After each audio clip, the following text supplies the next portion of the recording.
Shalom saudaraku dan saudariku yang dicintai Tuhan Yesus. Kita bertemu lagi dengan saya Santi di channel Santi Santoso. Saudara-saudariku yang dikasihi Tuhan Yesus, saya percaya di dalam Anda semua yang berada di rumah pada saat ini, Anda mengalami semuanya sukacita dan damai sejahtera. Puji Tuhan saudaraku. Saudara-saudariku yang dikasihi Tuhan, kita tahu penduduk bumi semakin padat dengan pertumbuhan begitu banyak manusia. Bahkan kalau kita menyadari bahwa di suatu negara itu bahkan ada sampai hanya memperbolehkan anak itu satu, tapi sekarang sudah boleh dua. Saking padatnya penduduk, saking banyaknya manusia. Saudara yang dikasihi Tuhan Yesus, kalau begitu banyak manusia, kita tentu tahu bahwa banyak ragam pula keinginan, niat masing-masing setiap orang, dengan berbagai pengetahuan dan strategi serta trik atau bahasa kerennya itu taktik. Namun pada kali ini kita diajak untuk merenungkan perihal apa yang dikatakan di dalam sabda di Amsal 16 bab 5 ayat 20. Mari yuk kita baca bersama-sama. Kita buka firman Tuhan. Amsal 16 ayat 5 sampai dengan 20. Mari kita baca bersama-sama. Setiap orang yang tinggi hati adalah kekejian bagi Tuhan. Sungguh, ia tidak akan luput dari hukuman. Dengan kasih dan kesetiaan, kesalahan diampuni. Karena takut akan Tuhan, orang menjauhi kejahatan. Jikalau Tuhan berkenan kepada jalan seseorang, maka musuh orang itu pun didamaikannya dengan ia. Lebih baik penghasilan sedikit disertai kebenaran daripada penghasilan banyak tanpa keadilan. Hati manusia memikir-mikirkan jalannya, tetapi Tuhanlah yang menentukan arah langkahnya. Keputusan dari Allah di bibir raja, kalau ia mengadili mulutnya tidak berbuat salah. Timbangan dan neraca yang betul adalah kepunyaan Tuhan. Segala batu timbangan di dalam pundi-pundi adalah buatannya.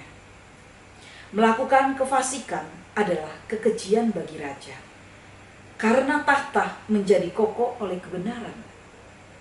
Bibir yang benar dikenan raja, dan orang yang berbicara jujur dikasihinya.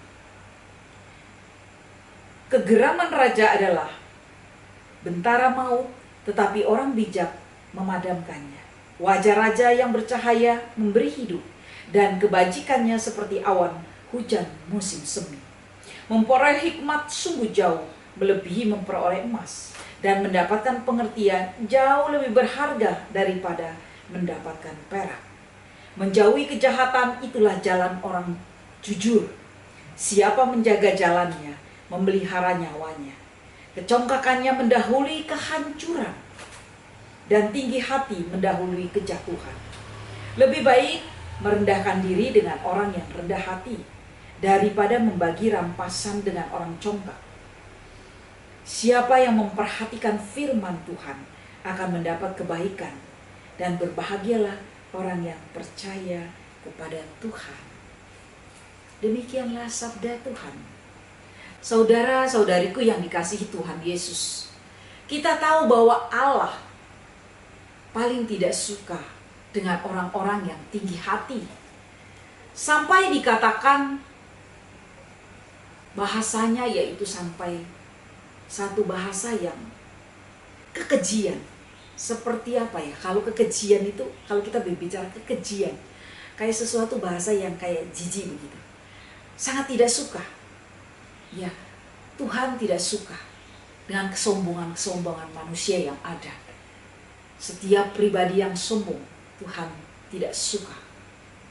Karena lebih ditegaskan oleh Tuhan di sini, sungguh ia tidak akan luput dari hukuman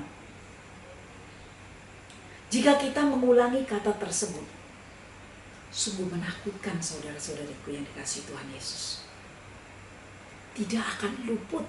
Bayangkan kalau Tuhan mengatakan tidak akan luput. Apalagi yang kita akan cari?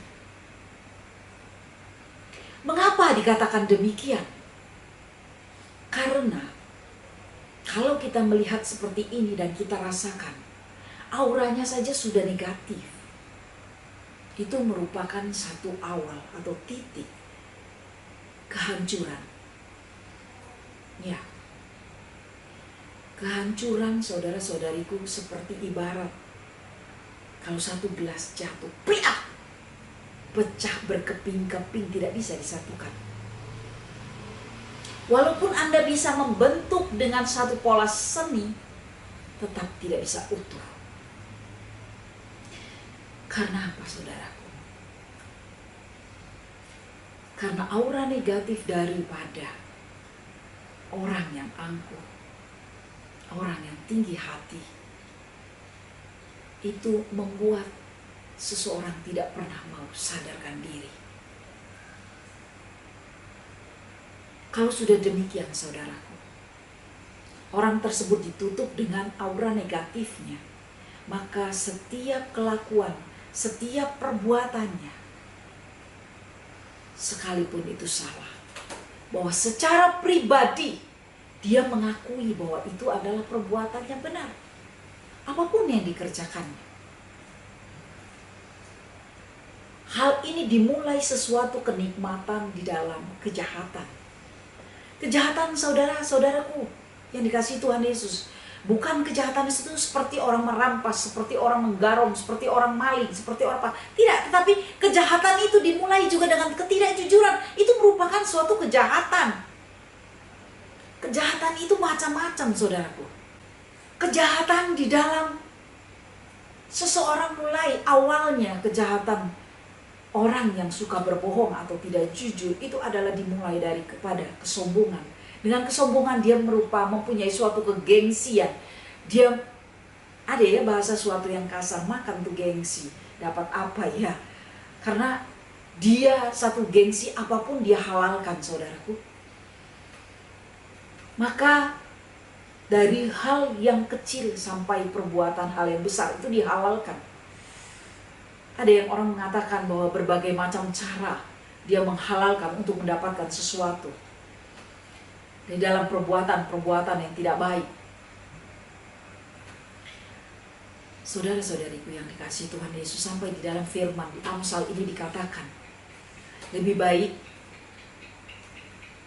mendapatkan penghasilan sedikit tetapi disertai dengan kebenaran. Di sini digaris bawahi adalah kebenaran. Ditekankan di sampingnya, diterangkan kembali, daripada penghasilan banyak tanpa keadilan, tanpa kejujuran. Saudara-saudariku yang hidup dalam kuasa Roh Kudus, kita banyak melihat di dunia ini orang yang tinggi hati, orang yang tidak dapat sama sekali kita berikan masukan, apapun bentuknya. Ada kisah yang sampai luar biasa. Di sini ada kisah seorang sales yang begitu tinggi hati. Suatu ketika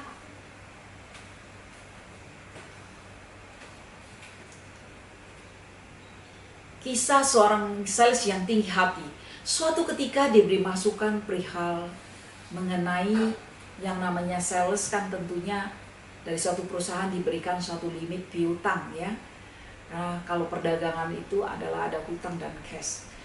Jawabannya ya siap Bu dan sebagainya ya. Nah, di dalam aktualisasi pekerjaannya, apa yang dilakukan? Mengatakan mulutnya siap, tetapi di dalam aktualisasinya tidak dilakukan. Malah dimulai dari titik kebohongannya, yaitu mulai memakai satu nama toko yang fiktif. Dari satu toko yang fiktif, dia merasa bahwa ini tidak ketahuan ya oleh manusia, oleh perusahaan. Dia membuat ada beberapa toko fiktif. Tetapi saudara-saudariku yang dikasihi Tuhan Yesus, bahwa Tuhan Yesus itu sangat mencintai setiap manusia, siapapun Anda, apapun status Anda. Begitu sayangnya Tuhan memakai orang lain untuk membukakan tabir tersebut. Yaitu untuk membukakan tabir yang dimulai, yang dinikmati di dalam setiap langkahnya, yaitu mengenai kebohongan.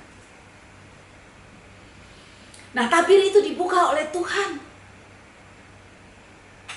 Dan tentunya Roh Kudus yang setiap hari ditinggalkan kita manusia hidup untuk membimbing dan membantu kita di dalam kehidupan, agar di dalam perbuatan kita bisa sesuai dengan kehendak Tuhan, karena kita hidup di dunia ingin diselamatkan oleh Tuhan. Nah, disitulah dibukakan tabir itu. Pada suatu saat meeting, pada waktu berdoa, ada suara hati di situ mengatakan ada satu sales yang tidak jujur. Lalu ada beberapa sales datang mengakui. Sales yang lain mengatakan, ya Bu, saya tidak jujur, saya mengkorupsi waktu. Padahal sales tersebut baru datang. Siapa kembali yang tidak jujur? Ada sales yang lain mengakukan, ya Bu, saya tidak jujur karena saya korupsi waktu. Call plan saya sebenarnya tidak penuh. Dan saudara-saudariku yang terkasih, si pelaku ini itu tidak mengakui sama sekali. Dan dia selalu berpura-pura. Tetapi dorongan kuasa Roh Kudus yang ingin menyadarkan orang sebelum titik penghancuran terus mendorong untuk memanggil orang tersebut. Maka keesokan harinya sales tersebut dipanggil dan didampingi oleh saksi, yaitu supervisornya. Setelah ditanyakan panjang lebar sampai membuka, sales tersebut membuka seluruh ceritanya, macam-macam kelakuannya, sampai dengan perihal kepribadiannya semua. Dia adalah seorang yang sudah mempunyai istri, sampai dia menceritakan tentang selingkuhnya dan sebagainya. Terus dia ngomong dia juga korupsi waktu, sampai cerita bahwa kenakalannya, sampai cerita yang lain-lain, panjang kali lebar sama dengan luas, saudaraku. Tapi saudara sales ini sendiri masih menutupi satu hal. Maka kalau kita berdoa, kita bertanya, ya Roh Kudus, mengenai ketidakjujuran apa orang tersebut? Maka akan suatu hati memberitahu di situ bahwa ada satu kebohongan. Kebohongan mengenai uang. Akhirnya sales tersebut ditanyai langsung soal uang. Baru ia mengakui ia pernah memakai beberapa hari mengenai uang dari hasil tagihannya. Dan kemudian uang itu dikembalikan ke perusahaan setelah dia pakai untuk beberapa hari. Setelah itu apa yang terjadi? Yaitu mengenai kehancuran. Karena tinggi hati, mengalami satu kejatuhan. Karena Tuhan mengharapkan seseorang apabila sudah dibuka tabirnya mengenai aura yang negatif, Tuhan di situ mengajak untuk suatu kembali, untuk suatu pertobatan.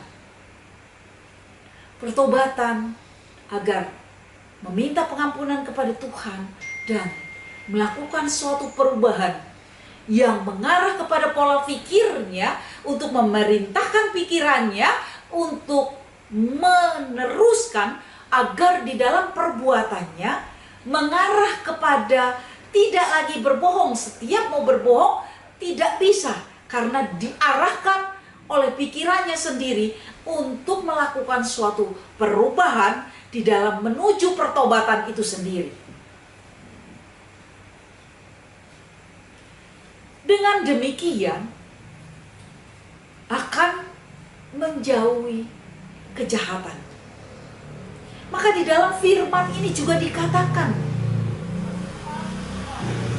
bahwa dengan menjauhi kejahatan, maka kita akan takut kepada Tuhan.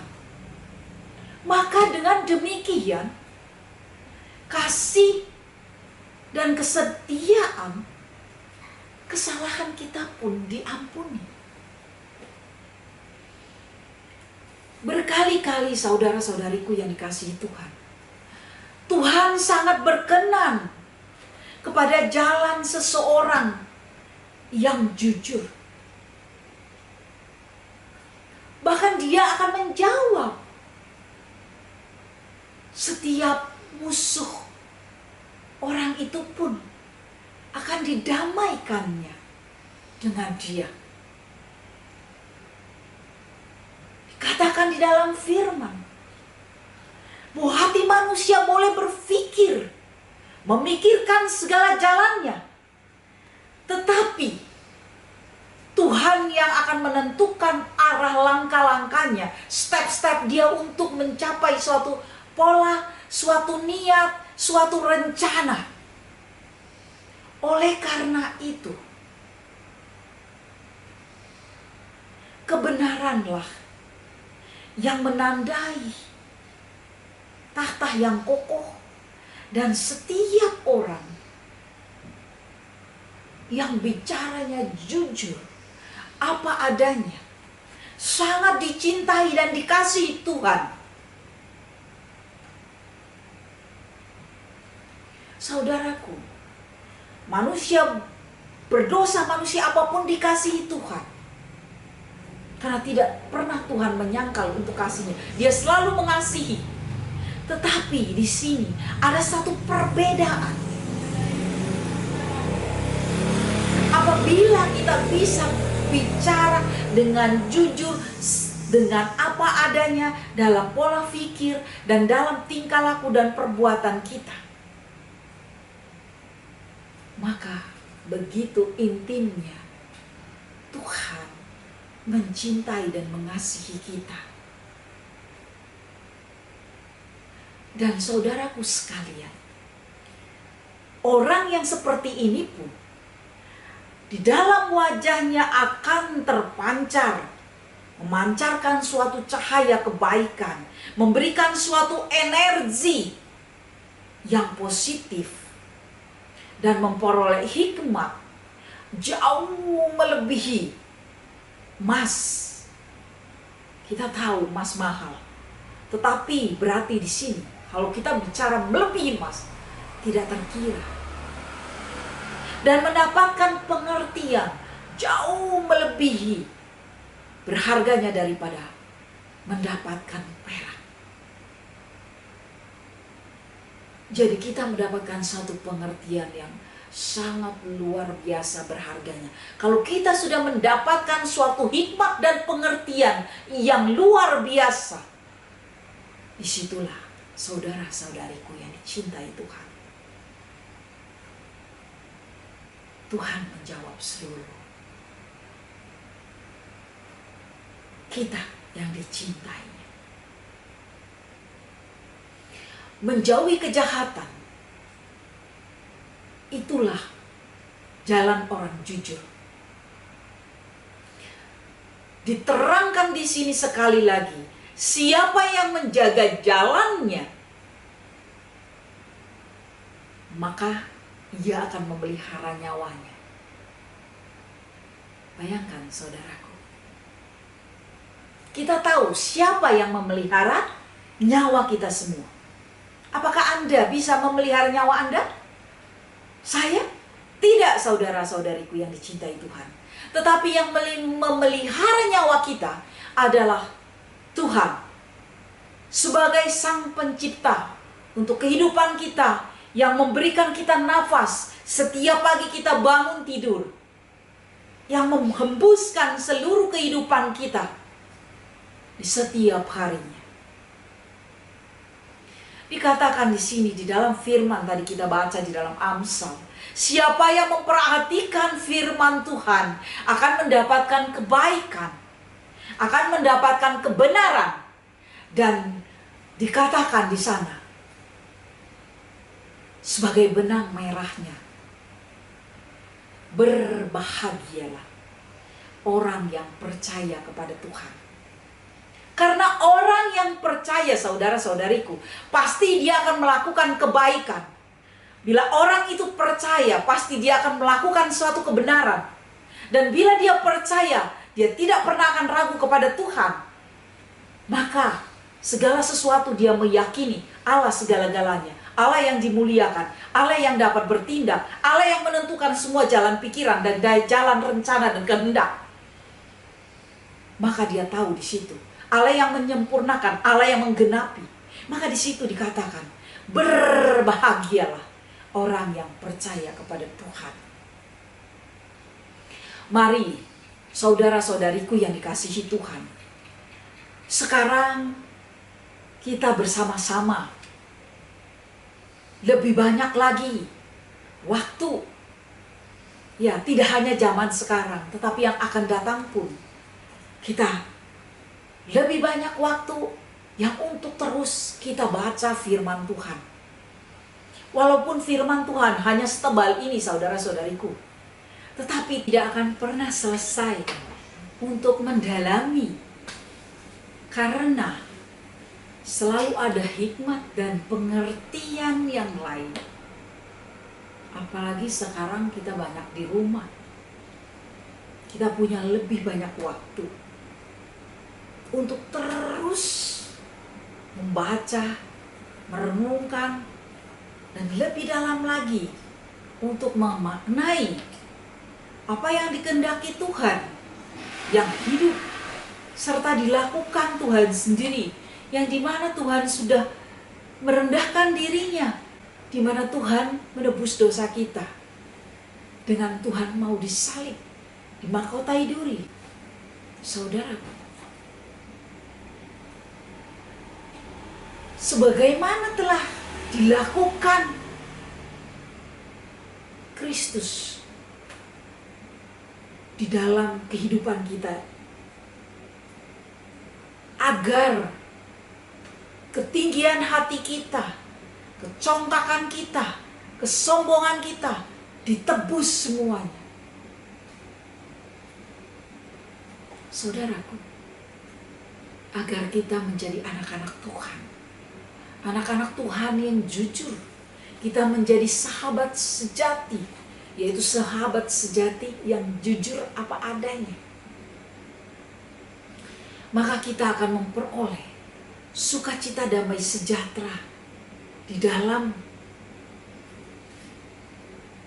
Kita akan memperoleh sukacita damai sejahtera di dalam Tuhan. Karena itu janjinya. Tuhan yang memberkati kita semua. Dan Tuhan selalu menggenapi. Dan Tuhan tidak pernah membatalkannya. Saudaraku, yang dicintai Tuhan Yesus dan dikasihi, kepada kita yang semua di dunia ini, Bahkan kita merasakan begitu indahnya. Kita dapat melihat dengan segala macam ciptaan Tuhan yang begitu indah. Dan kita sendiri bisa merasakan bahagia, happy. Oleh karena itu, saudara-saudariku yang dikasihi Tuhan, kita bersama menghargai waktu untuk berbuat yang lebih berguna, berbuat yang lebih positif di dalam segala perbuatan kita. Semasih kita diberi kesehatan, semasih kita diberikan umur panjang, mari kita berbuat segala sesuatu yang berguna untuk diri kita maupun untuk diri orang lain. Dan saudaraku, berbuat, bertindak, hal-hal yang berguna semasih kita bisa. Kita lakukan karena waktu tidak bisa kita hentikan dan dia berjalan terus. Sebagai wujud syukur kita bahwa kita telah ditebus dan telah dikasihi dan dicintai Tuhan yang hidup, di mana di kehidupan kita dan kita hidup di dalam Tuhan. Dan cintanya dan kasihnya terus hidup. Kita sebagai anak-anaknya yang dimuliakan. Mari saudara-saudariku yang dikasihi Tuhan Yesus, kita berdoa bersama agar kuasa Roh Kudus mengurapi kita untuk melakukan hal-hal yang benar menurut kehendak Tuhan, bukan kehendak kita. Kita satukan hati, pikiran, jiwa, dan raga kita dalam nama Bapa, Putra, dan Roh Kudus. Amin. Allah Bapa, Putra, dan Roh Kudus, puji dan syukur kami tak henti-hentinya kepadamu atas cinta dan kasih, terutama atas segala kesalahan, kesombongan, tinggi hati, dengki kami, dan juga semuanya Engkau tebus. Terima kasih Tuhan. Terima kasih. Ampuni kami orang-orang yang sombong ini. Ampuni kami yang tidak tahu terima kasih dan tidak tahu rasa bersyukur. Ampuni kami Tuhan. Ya Allah, Bapa, Putra, dan Roh Kudus, urapi kami dengan kuasa Roh-Mu. Roh Kudus yang memampukan kami di dalam setiap langkah, agar kami melangkah dengan konsisten di dalam kejujuran. Dan kami juga mengaktualisasikan di dalam setiap tindakan, di dalam setiap perbuatan, kami melakukan hal-hal yang jujur. Dan biarlah kuat kuasa-Mu yang menaungi kami, sehingga kejujuran terus selalu berada di pikiran kami. Tuhan, biarlah semuanya Engkau naungi, Engkau lingkupi kami dengan kuasa Roh-Mu, kini dan selama-lamanya. Biarlah anak-Mu, anak-anak-Mu, yang Engkau lingkupi kami semua. Dan biarlah nama-Mu yang dimuliakan, kini dan selama-lamanya. Ya Tuhan, turunkan berkat-Mu kepada kami semua, dalam nama Bapa, Putra, dan Roh Kudus. Amin. Terima kasih saudara-saudariku yang telah melihat dan mendengarkan di channel Santi Santoso. Sampai jumpa. Tuhan memberkati kita semua.